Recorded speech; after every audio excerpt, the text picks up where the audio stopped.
which operates to some extent in the way the radical right believes the Communists act. In fact, this network has no aversion to cooperating with the Communists or any group, and frequently does so. I know of the operations of this network because I have studied it for 20 years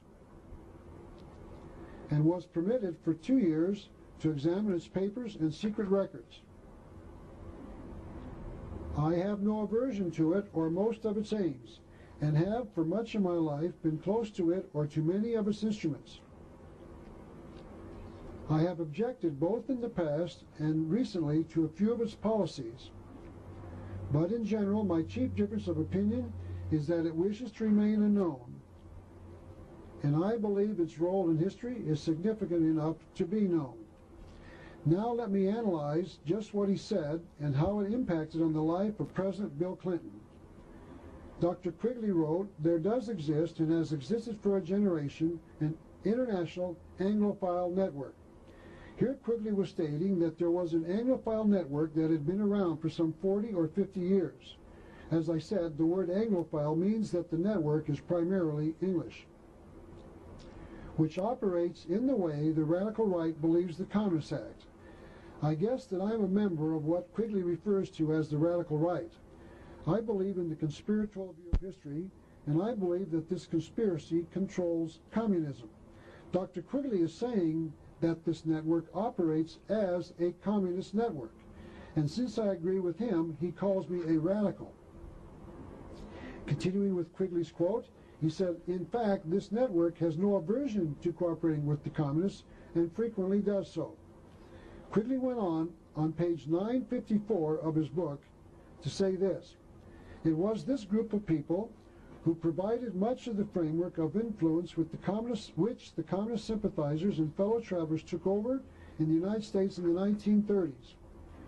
It must be recognized that the power that these energetic left-wingers exercised was never their own power or communist power, but was ultimately the power of the international financial coterie." The word coterie means a group of people. So Quigley was saying that communism was controlled by a much bigger and much more powerful conspiracy made up of a group of capitalists. I made my discovery that communism was a part of something much bigger about the same time that Quigley wrote his book.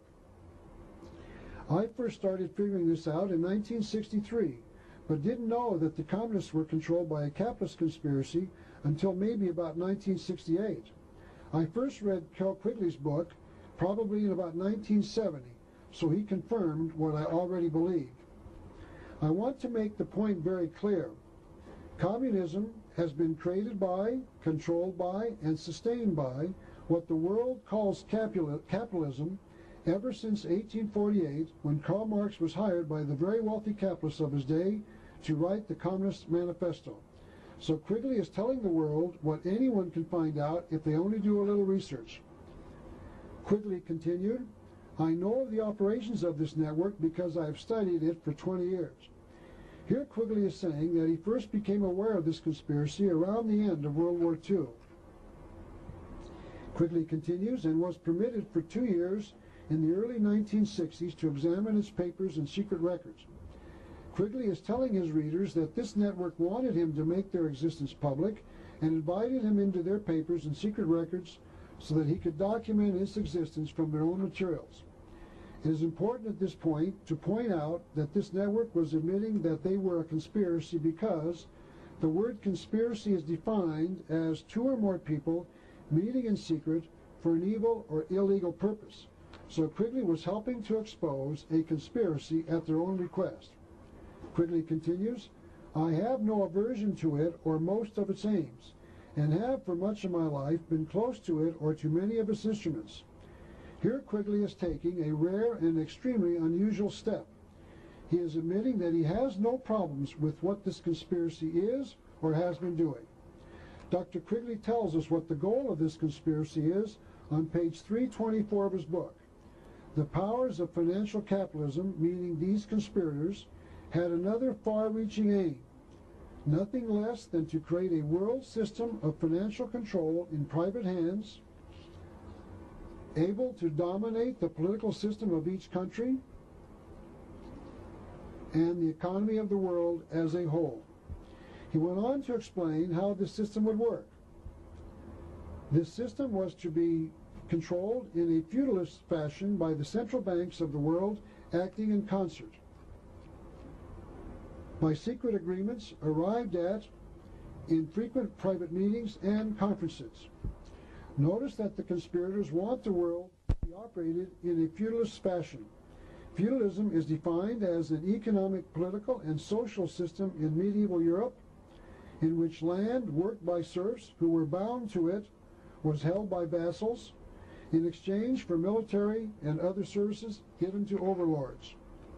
A serf is defined as a person in feudal servitude bound to his master's land and transferred with it to a new owner. So a serf owns no property. A vassal is a person who held land in a feudalist system, doing homage and pledging fealty to an overlord and performing military or other duties in return for his protection. Fealty is defined as the duty and loyalty owed by a vassal or a tenant to his feudal lord. So there were three classes of people in a feudalist system: serfs who owned no property, vassals who thought they owned property, and overlords who owned property, and serfs and vassals. So there is no private property in the system desired by the network that Quigley and Clinton are supporting unless you are an overlord. And guess who is volunteering to be the overlords?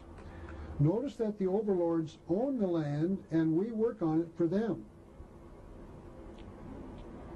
And we fight the wars that they designed for us.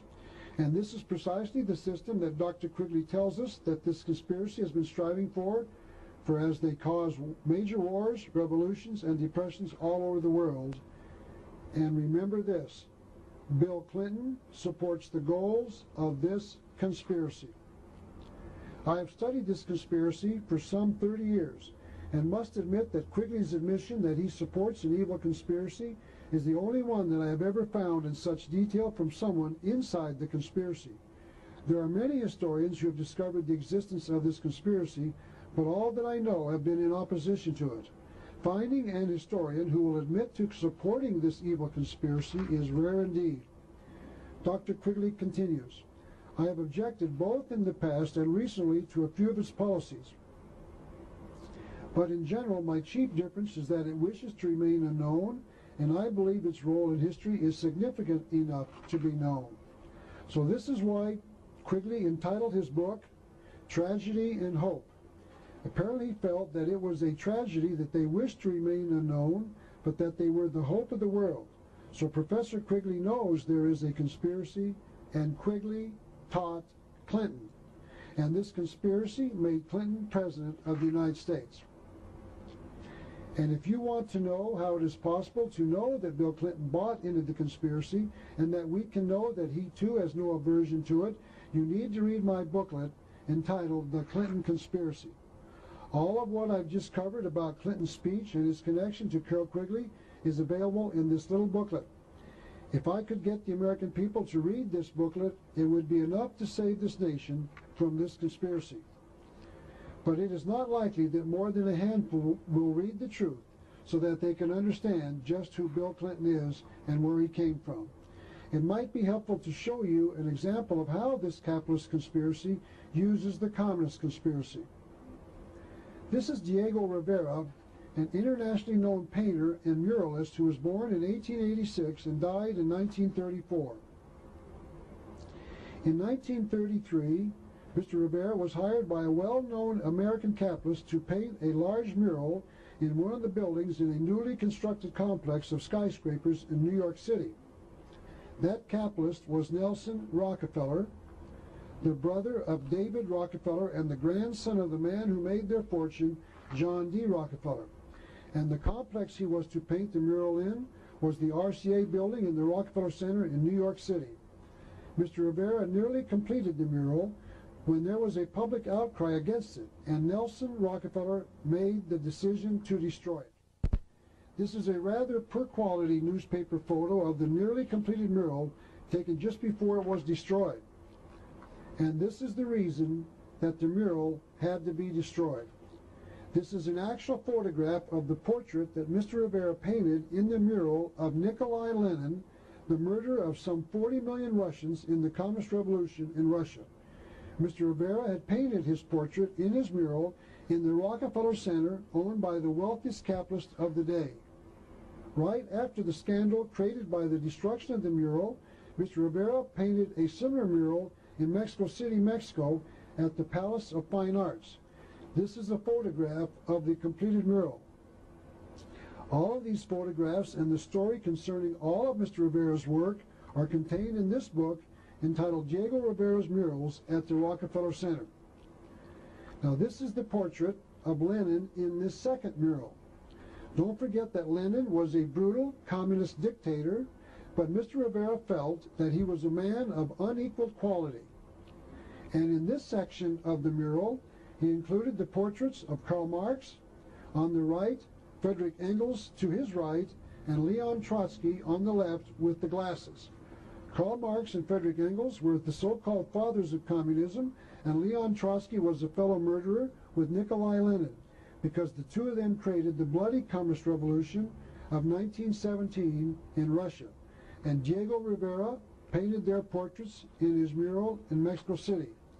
But is it possible, but is it possible for the skeptic to say that Nelson Rockefeller did not know that Mr. Rivera was a communist sympathizer, and that he did not know that he would paint the portrait of Nikolai Lenin in his mural at the Rockefeller Center?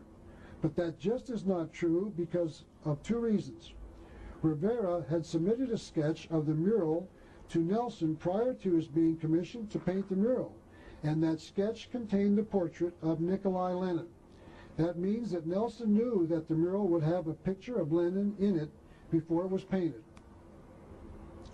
But more importantly, Diego Rivera joined the Mexican Communist Party in 1922, 11 years before he was commissioned to do the mural.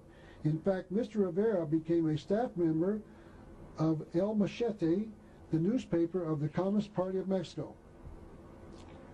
Irene Herner de Loria, the author of the book on Diego Rivera that I showed you a slide of, said this about Mr. Rivera. He saw his life as part of a group with the mission of implanting the socialist dream of Marx and Lenin in Mexico and all of America, and thus making it a reality. Mr. Rivera was asked to remove the portrait of Lenin after it was completed, but he refused, and the decision was made to destroy the entire mural. So here we see the connection between the communists and the capitalists. Dr. Quigley was right. Communism has been controlled by the capitalists for nearly 150 years. Now I want to warn you that what I've discovered about the New World Order is not very pleasant. So I must warn you, you will not like what I'll be discussing during this lecture. I am sorry for that, but I feel that I have to bring you this information, whether it is pleasant or not. I'll be identifying the motive of Clinton's conspiracy in this lecture today, and I must tell you that this information will offend some of you. I'm also sorry for that, but I must tell the truth as it is and hope that those offended by it will want to take some corrective action. I want you to know that if I don't offend you, I want you to take offense that I didn't offend you, because I want to offend all of you equally. I want some of you to complain after watching this video that you were offended that I did not offend you with some of my comments. As I said, I want to offend all of you equally. Next, I would like each of you to know that I would like to impanel each of you viewing this video as a member of a jury. And as jury members, you will be asked to disregard all of the previous ideas you might hold about the conspiratorial view of history. I will ask that each of you honestly listen to all the evidence that I will be presenting. After you have heard the material in this lecture, then you will be free to reach your verdict as to whether or not you have believed my presentation. Therefore, I'm asking that each of you open up, allow me to present the evidence that the conspiratorial view of history is indeed the correct one, and the only way that I think we can prevent what this conspiracy has in mind for us is to educate others. So to educate as many as I can reach,